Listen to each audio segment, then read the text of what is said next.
Siç edhe e keni ndjekur mbrëm në News 24, në bashkëpunim me kompaninë prestigjioze italiane Noto Sondaggi, në emisionin Open të koleges Eni Vasili u publikua sondazhi i ekspertit Antonio Noto, sondazhi i parë, le të themi parazgjedhor në rang kombëtar për zgjedhjet e 11 majit, zgjedhjet e përgjithshme të 11 majit. Sigurisht ka shumë element për të diskutuar, po më ndalem vetëm tek pyetja kryesore që bëhet përmes sondazhit dhe rezultatet konkrete që dolën. Nëse do të mbaheshin nesër zgjedhjet e përgjithshme parlamentare të 11 majit në Shqipëri për të rinovuar parlamentin, kë parti do të votonit? Kjo ishte pyetja kryesore dhe rezultatet janë si më poshtë. Në regjia nuk e di nëse më ndihmon edhe me pasqyrimin vizual, 46% janë përgjigjur se do të votonin Partinë Socialiste, shifrat nëpërmjet 48-48%. E dhëna e sondazhit është 2.6% kujtoi më pak se rezultati që socialistët morën në zgjedhjet e përgjithshme parlamentare të 2021-shit. Ndërkohë, 35% do të votonin Partinë Demokratike, 4.4% më pak se rezultati i 2021-shit, 6.5% e të anketuarve janë përgjigjur se do të votonin Partinë Mundësia të Agron Shehajt, 5% do të votonin koalicionin Nisma Shqipëria Bëhet, e udhëhequr nga Adriatik Lapaj, Endri Shabani dhe Pano Soko. Diskutojmë për këto rezultate me kolegë të nderuar, Ben Andoni, Anri Bala dhe Almer Toska. Mirë se erdhët në studio, kënaqësi t'ju kem këtu. Ben, si ju duken këto rezultate? Personalisht, të paktën nga trendi që shikoj, më duken që ka një lloj realizmi. Uroj që këto t'jenë pak më të shpeshta, po më besoj që aje ka njërë në 2 javë në mos gaboj. Do t'jenë. Jam pak konfuz në pjesën e matricës që është marrë për sipër, pjesës stratigrafike të individëve të cilët janë pyetur, dhe mbi gjitha shtrirjes. Ne kemi problem shumë të madh demografik tani në Shqipëri, vjen keq në shumë nga ne nuk e njohim bazën fare tani. Kjo është një lloj kritike që e bëj dhe me vete. E para prej mundësisë, për e dyta që Shqipëria është përfshirë vetëm në qarqet kryesore të vendit. Megjithatë, sondazhet dhe një kampion i tillë unë mendoj që jep një paraqitje. Dhe këtë mund ta shikosh edhe nga gjuha e ligjërimit, sidomos të 2 liderëve kryesorë, zotit Rama dhe zotit Berisha. Ke zoti Rama u ndjej inercinë e fitores, ke zoti Berisha ndjej ankthin për të përballur për herë të fundit me pushtetin.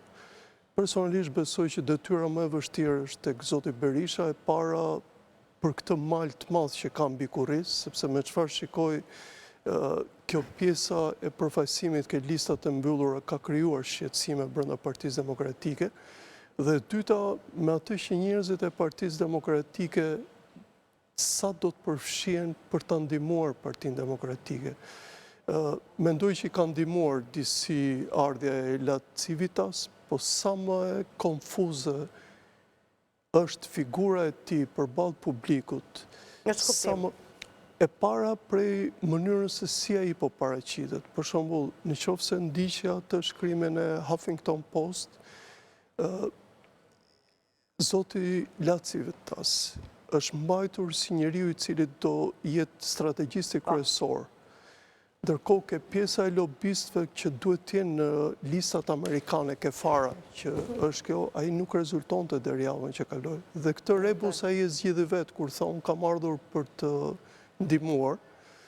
Tregon normalisht që publiku shqiptar, që është një publik jashtëzakonisht dyshues, akoma është i paqartë që do e ketë peshën kryesore se deri ku mund të shkojë. Në mendimin tim personal, tuajt nuk e njohin shumë mirë Shqipërinë. Më mirë e një Berisha dhe Rama se sa tuajt. Dhe nuk e di se sa kjo pesha e martesës së zotit Trump mund të ndryshojë. Me çka kemi parë në Europë, është kthyer pak në anën e kundërt. Për dhe partitë e djathta që mbështeteshin ke filozofia e tij, po ta keni parasysh në Hollandë edhe në Austri, dhe ata janë tërhequr. Pak nga kjo pjesë mbështetje.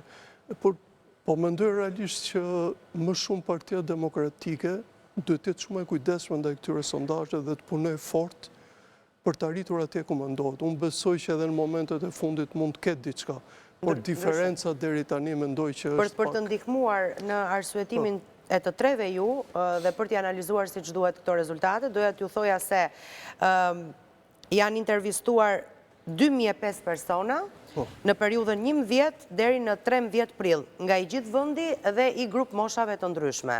Dhe pyetja ka qenë pra, nëse zgjedhjet zhvillohen nesër, kë parti do të votoni dhe rezultatet janë siç e shikoni. Partia Socialiste 46% dhe koalicionin PD-ASHM 35% e me radhë. 6.5% mundësia, koalicioni Nisma Shqipëria bëhet 5%. Një pyetje të lutem, sa është marzhi i gabimit që parashikon? Këtë të dhënë nuk e kam, nëse regjia do më ndihmonte me marzhin e gabimit, do t'ju plotsoj rrugës me këtë informacion që t'ju ndihmoj dhe ju me në analizë. Sa të 2 deri në 4, mos gaboj.